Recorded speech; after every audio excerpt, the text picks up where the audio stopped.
Assalamualaikum warahmatullahi wabarakatuh. Terima kasih kepada Ibu dosen pengampu, Ibu Riris Roisa, STMM. Kami dari kelompok 2 EMTC akan mempresentasikan hasil diskusi kami, yaitu mengenai produk Ujo, udang keju.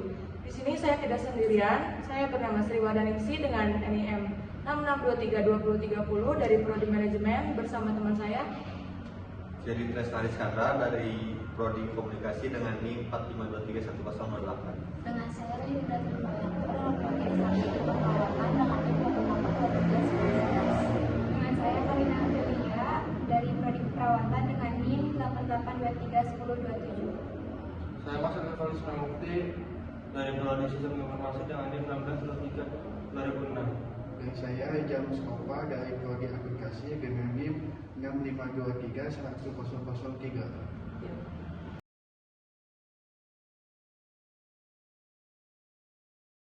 Baik, materi yang pertama saya akan menyampaikan business model canvas, yaitu ada key partners, yang dimana ada agen telur, penjual kulit pangsit, peternak udang, dan supermarket. Yang kedua ada key activities, membuat udang keju, memasarkan udang keju, mengolah udang menjadi makanan modern, dan membeli udang dari peternak. Yang ketiga ada key research, yang dimana dapur, peralatan masak, tim produksi, dan alat pengolahan standar makanan. Yang keempat ada value proposition, udang keju sebagai makanan yang bergizi dan berprotein tinggi, berbahan dan udang dan keju segar, meningkatkan daya saing produk cemilan di Indonesia. Yang kelima ada customer relationship, yang dimana diskon dan promo minimal pembelian, dan juga program giveaway. Yang keenam ada channel, yaitu ada e-commerce, media sosial, dan toko food court. Yang ketujuh ada customer segment, yang dimana target dari kami yaitu ada anak-anak dari umur 5 tahun sampai 10 tahun. Terus juga remaja hingga dewasa dari umur 13 sampai 40 tahun. Lanjut ada cost structure, yang dimana bahan dasar udang, telur, dan keju, biaya kemasan, biaya marketing, dan biaya bahan baku. Dan yang terakhir ada revenue stream, yaitu penjualan produk secara offline dan juga penjualan produk melalui sosial media atau secara online, yang dimana memakai sistem PO. Kami buka sebagai sistem PO untuk berapa yang akan kami bikin sesuai pesanan. Selanjutnya materi yang akan disampaikan yaitu oleh Mas Aldi. Silahkan Mas Aldi. Oke, terima kasih sebelumnya kepada Jerry. Lalu materi yang akan saya bawakan adalah tentang penjualan dari minggu pertama sampai ke minggu keempat. Pada minggu pertama kita melakukan produksi sebesar 20 pack atau 60 pieces, yang dimana kami menargetkan terjual 20 pack. Lalu pemasaran yang kita lakukan adalah memanfaatkan bazar kampus sebagai sarana promosi langsung, menyasar pengunjung job fair dan mahasiswa sebagai target konsumen utama. Lalu pada bagian penjualan, seluruh pack yaitu 20 pack berhasil terjual di lapangan, yang mencerminkan efektivitas strategi dan tingginya antusiasme pembeli terhadap produk kita, yaitu udang keju. Nah, lalu selanjutnya pada minggu kedua kami melakukan produksi sebesar 21 pack atau 63 pieces udang keju, dan pemasaran yang kita lakukan pada minggu kedua yaitu secara dari mulut ke mulut, untuk memanfaatkan jaringan pertemanan dan rekomendasi langsung untuk menjangkau lebih banyak pembeli. Lalu penjualan mencapai target dengan seluruh 21 pack berhasil terjual. Yang di sini pada minggu kedua menunjukkan keberhasilan promosi melalui komunikasi personal dan daya tarik produk. Lalu pada minggu ketiga kami melakukan produksi sebesar 28 pack, dan promosi yang kami lakukan yaitu melalui media sosial menggunakan platform digital seperti IG, TikTok maupun WhatsApp gitu. Yang dimana untuk menjangkau calon pembeli secara luas dan meningkatkan ketertarikan terhadap produk udang keju kita. Lalu pada penjualan, kami berhasil melakukan penjualan sebesar 28 pack, yang dimana pada minggu ketiga ini kita berhasil melakukan strategi pemasaran secara digital, dan mengetahui antusiasme konsumen. Oke, pada minggu keempat atau minggu terakhir, kita melakukan produksi sebesar 36 pack. Pemasaran yang kita lakukan yaitu promosi dilakukan melalui media sosial, memanfaatkan konten menarik dan komunikasi aktif dengan calon pembeli untuk meningkatkan minat terhadap produk udang keju kita. Lalu penjualannya untuk seluruh 36 pack berhasil terjual, yang dimana pada minggu keempat masih menunjukkan efektivitas strategi pemasaran dan tingginya permintaan pasar. Baik, terima kasih kepada Mas Aldi. Lalu selanjutnya ada permasalahan dan solusi. Permasalahan di minggu pertama, pada saat bazar kami sulit mendapatkan pelanggan karena stand kami berada di area paling pojok. Yang kedua, adanya barang yang tertinggal. Lalu solusinya, kami seluruh tim bergiliran untuk mempromosikan produk kepada teman-teman fakultas masing-masing. Nah, yang kedua, tim uji dengan cepat mengambil barang-barang yang tertinggal.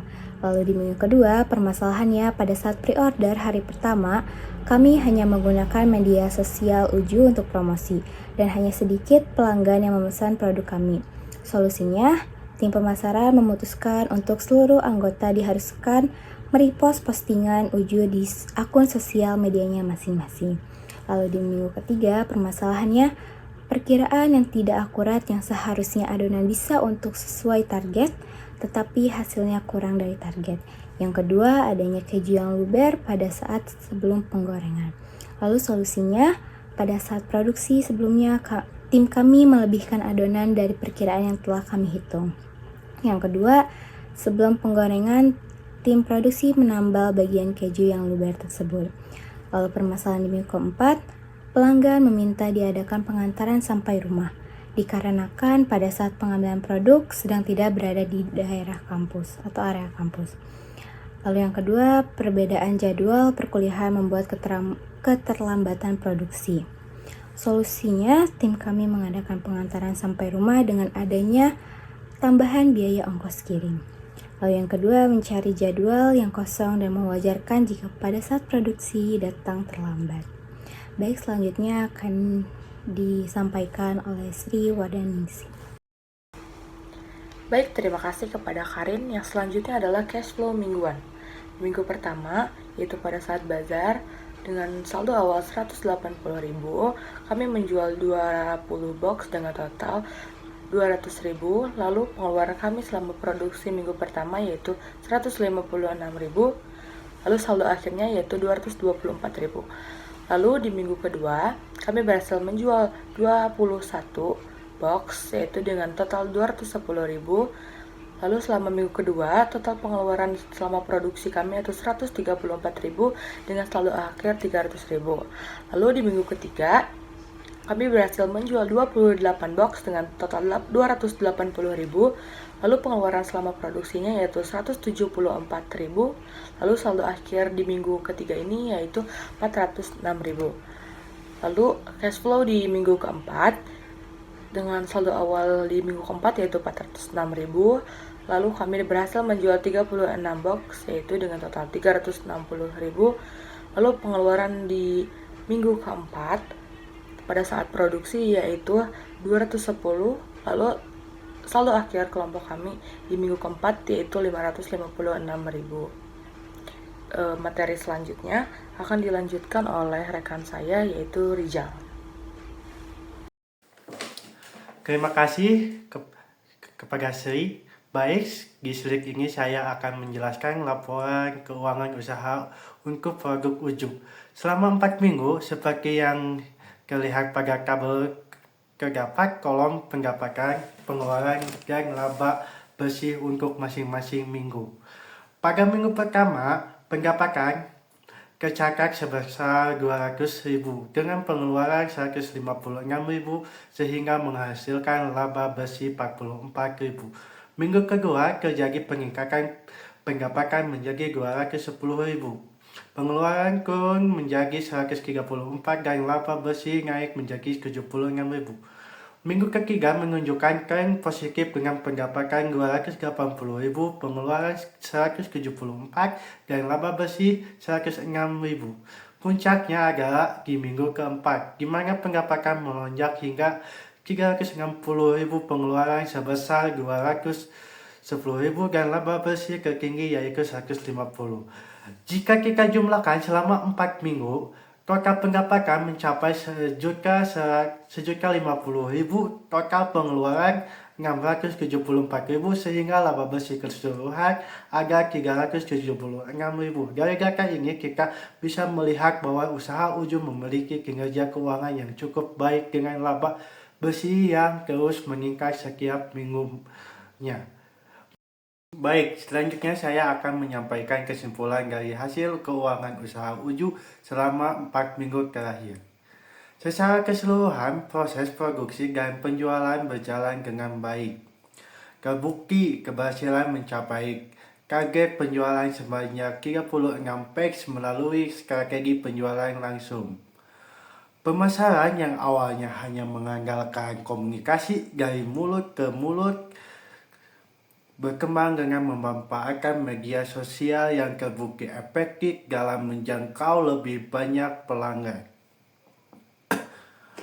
Meskipun terdapat berbagai tantangan seperti keterbatasan alat produksi, kesediaan bahan baku, serta persaingan dengan kompetitor, setiap kendala berhasil diatasi dengan solusi yang tepat. Keberhasilan ini juga tidak terlepas dari kerjasama tim yang solid, inovasi dalam strategi pemasaran, serta respon positif dari pelanggan yang memberikan kepercayaan lebih terhadap produk. Dan dari pengalaman ini dapat disimpulkan bahwa kombinasi antara kualitas produk, strategi pemasaran yang tepat, dan manajemen tim yang baik merupakan kunci utama dalam mencapai kesuksesan. Pengalaman ini memberikan banyak pembelajaran berharga yang dapat diterapkan untuk pengembangan usaha di masa depan. Terima kasih dan sekian. Suka duka selama matkul ENT tuh sukanya kita dapat teman baru dari berbagai macam fakultas kayak SI, manajemen, Ilkom, DKV, bahkan keperawatan sendiri yang asalnya kita tuh gak saling sapa atau gak kenal, jadi kenal karena satu kelompok di ENT ini. Terus kita tuh sharing tentang fakultasnya masing-masing, kayak di fakultas ini tuh ada ini loh, di keperawatan tuh ada ini, di manajemen tuh ada ini, dan itu seru banget sharing tentang fakultasnya masing-masing gitu. Terus sukanya kayak dapet hal baru dari berjualan, kayak ternyata susah berjualan tuh, jadi tapi seru gitu berjualan, bikin produknya bareng-bareng. Terus dukanya mungkin karena kita beda fakultas, beda jurusan, jadinya susah buat satuin jadwalnya, karena ada yang kelas lah, ada yang lagi nggak ke kampus, makanya susah banget buat nyatuin jadwal. Tapi pintar-pintar kita juga sih ya. Terus udah gitu dukanya kalau misalkan di grup ada yang slow respon, ada yang responnya lama banget. Itu yang menjadi mungkin beberapa kendala gitu dukanya. Ada yang misalkan beda pendapat, ada yang ini itu apa ya. Tapi itu hal yang wajar sih gitu. Tapi selama matkul ENT seru banget karena dapat pengalaman baru sih. Itu aja dari aku. Suka dan duka dari mata kuliah ENT kewirausahaan kali ini yaitu adalah sukanya membuat makanan atau membuat bisnis, mengolah dari awal sampai penjualan, bagaimana cara membuat bisnis, terus mengelola bisnis dengan baik. Untuk dukanya yaitu adalah mungkin dari teman-teman, karena kebetulan ini beda fakultas juga beda jurusan yang membuat waktunya selalu bertabrakan, jadi membuat sedikit banyak miskomunikasinya gitu. Terima kasih. Baik, yang selanjutnya ada suka dan duka selama mata kuliah kewirausahaan berjalan. Menurut saya, Sriwadaningsih. Sukanya adalah kami dapat mengenal teman dari berbagai program studi. Oleh karena itu, kami juga dapat menghasilkan ide yang lebih variatif. Dan kami juga dapat berbagi pengalaman. Lalu dukanya adalah adanya perbedaan perkuliahan yang membuat kita sulit untuk berdiskusi secara offline maupun online. Lalu ketika berdiskusi secara online, anggota selalu slow respon dan adanya ketidakrataan dalam pembagian tugas.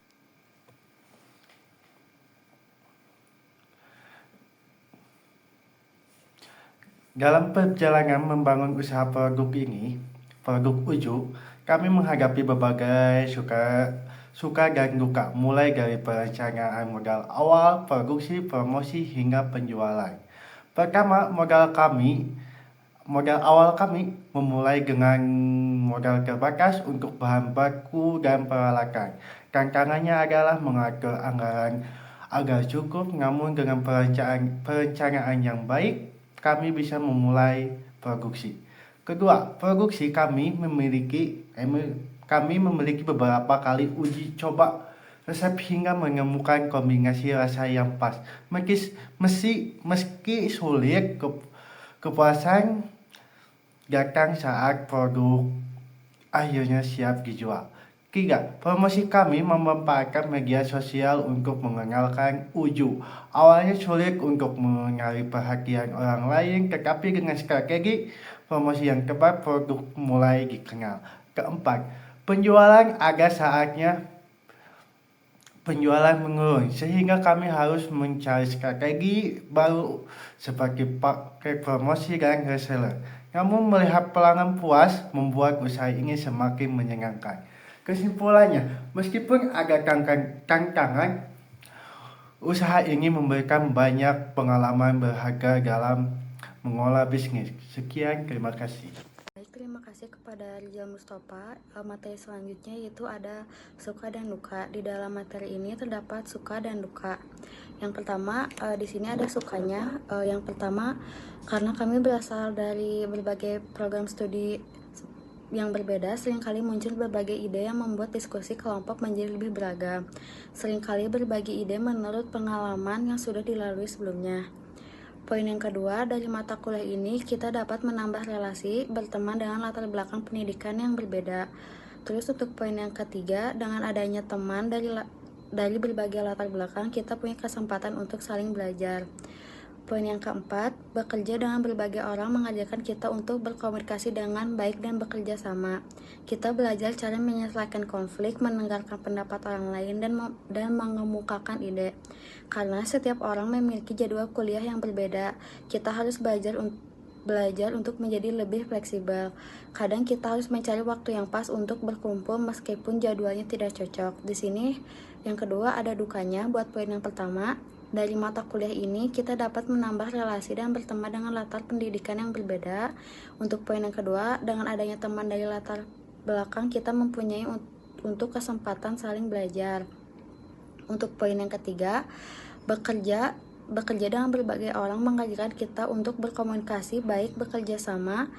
Kita belajar menyelesaikan konflik, mendengarkan pendapat orang lain, dan mengemukakan ide. Karena setiap orang memiliki jadwal kuliah yang berbeda, kita harus belajar menjadi lebih fleksibel. Kadang kita juga harus mencari waktu yang pas untuk berkumpul meskipun jadwalnya tidak cocok. Sekian dari kelompok kami. Mohon maaf apabila ada kesalahan dan salah kata, mohon dimaafkan. Wassalamualaikum